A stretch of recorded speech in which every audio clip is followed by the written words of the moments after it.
receive me as a person from outside. And I always received, the quality and how open and how beautiful this attitude is. And I really appreciate your openness to me. Yes, meditating, I found this whole dynamic of this group was really good, because we had the times of sitting, so there was a meditation in silence, but then there was a satsang. We had times of seva. We were helping cut fruit or veg in the kitchen. So this experience was like really a rounded experience of spiritual practice. And it provided so much of an opportunity to explore oneself and the human being in front of us. And I got to say, yeah, I mean, this is really great. And I hope to be back next time.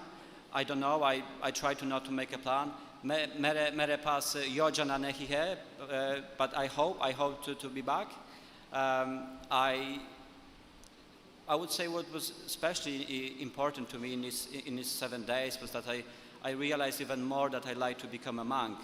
I had this idea for quite a few years. I lived in various ashrams. I stayed in Buddhist monasteries, in Christian monasteries, and this week was really helpful to settle with this idea. And it's not just idea, but this is this heartfelt knowledge that I wish to live life according to the truth, or according to spiritual values, and to follow that fully and thoroughly. So this was really, I would say, a result of one of the results, or one of the effects of this meditation. And I'd like to thank everyone for being here, for all of us, for creating this group. And I like to say thank you to Swamiji, Dharmendra Sahib, Swamiji, and then all of the Sangha for letting me to come, because of course I'm from far away. I'm from Europe. मैं Poland में मेरे जन्मस्थान Poland है, लेकिन मैं England में रहता हूँ. It's बहुत दूर यात्रा. And yet, I was invited to here, and I was accepted as one of you, and I'm very grateful. And yes, I hope you're gonna have a good time, and you will travel safe back home. And that this time was fruitful for all of us, and you also, and I'm sure you did, because I see your, the way you are, and it's really amazing to be received.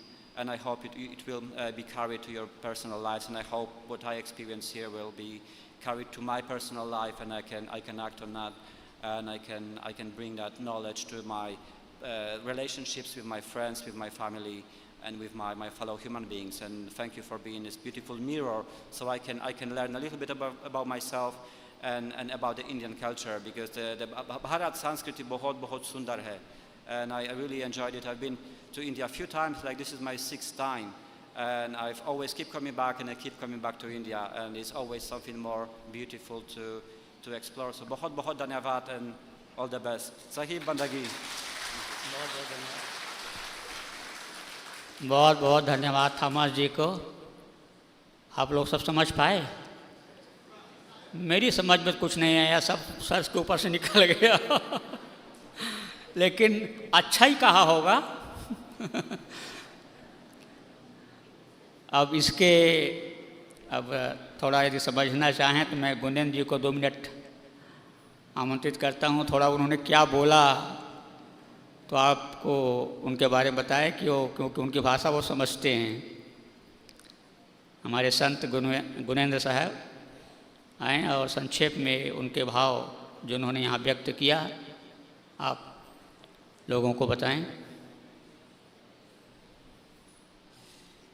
बोलिए सद्गुरुदेव की जय.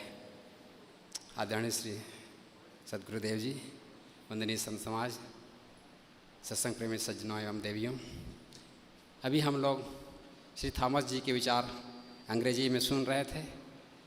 वे बहुत धार्मिक व्यक्ति हैं और England में जहाँ बुद्ध अनुयायियों का आश्रम है वहाँ आते जाते हैं, और इसलिए वे हमेशा खोज में थे कि और क्या क्या भारत में हो रहा है. और धीरे से उनको यूट्यूब के माध्यम से कबीर आश्रम के बारे में जानकारी मिली, तो यहाँ आना चाहते थे और मुझसे वो हमेशा बात करते रहते थे, इसलिए मैंने उनको आमंत्रित किया कि आप आ जाइए, तो वह आ गए और शहर से जो है 7 दिन के ध्यान शिविर में रहने के लिए राजी थे।